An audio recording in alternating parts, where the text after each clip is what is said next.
বিশ্ব champion Argentina, যেই দলটা একসময় অপরাজেয় ছিল, তারাই এবার প্যারাগুয়ের কাছে হেরে গেছে।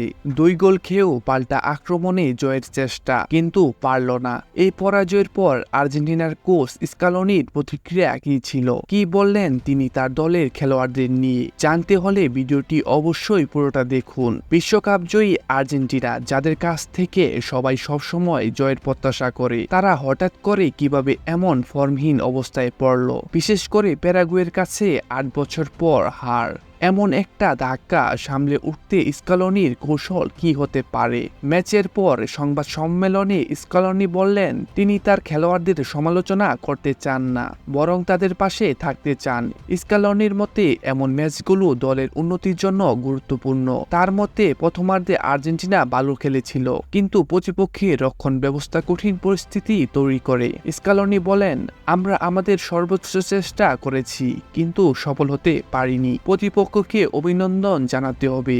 এর অর্থ কি আর্জেন্টিনার আক্রমণ ভাগে কোনো ঘাটতি রয়েছে, নাকি ডিফেন্সে আরও উন্নতির প্রয়োজন? অনেকে মনে করেন স্কালোনির দলে টেকনিক্যাল কিছু পরিবর্তন দরকার। বর্তমান সময়ে আর্জেন্টিনার শেষ 5 ম্যাচের মধ্যে 2 হার এবং 1টি ড্র, যা ফ্যানদের উদ্বিগ্ন করে তুলেছে। কিন্তু স্কালোনি কি দলে কোনো পরিবর্তন আনতে চাচ্ছেন? তবে স্কালোনির নিজের বিশ্বাস রয়েছে, তিনি পেরুর বিপক্ষে পরবর্তী ম্যাচে ইতিবাচকভাবে ফিরে আসতে চান। তার বক্তব্য, আমাকে কিছু বিষয় সংশোধন করতে হবে এবং উন্নতির দিকগুলো দেখতে হবে। ভক্তদের জন্য তার বার্তা পরিষ্কার, তারা যেন আর্জেন্টিনার প্রতি তাদের সমর্থন অব্যাহত রাখে। সুতরাং সামনে পেরুর বিপক্ষে ম্যাচে স্কালোনির দলকে পুনরায় সাজিয়ে কেমন পারফর্ম করেন সেটাই দেখার বিষয়।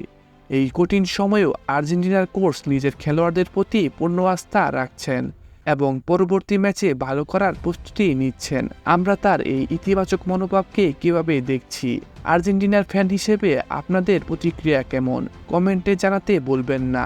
আশা করি ভিডিওটি আপনাদের ভালো লেগেছে। আর্জেন্টিনা এবং ফুটবলের প্রতিটি আপডেট পেতে আমাদের চ্যানেল সাবস্ক্রাইব করতে বলবেন না। আমাদের ভিডিওতে লাইক দিন, শেয়ার করুন, আর পরের ভিডিওতে আবার দেখা হবে নতুন কোনো তথ্য নিয়ে।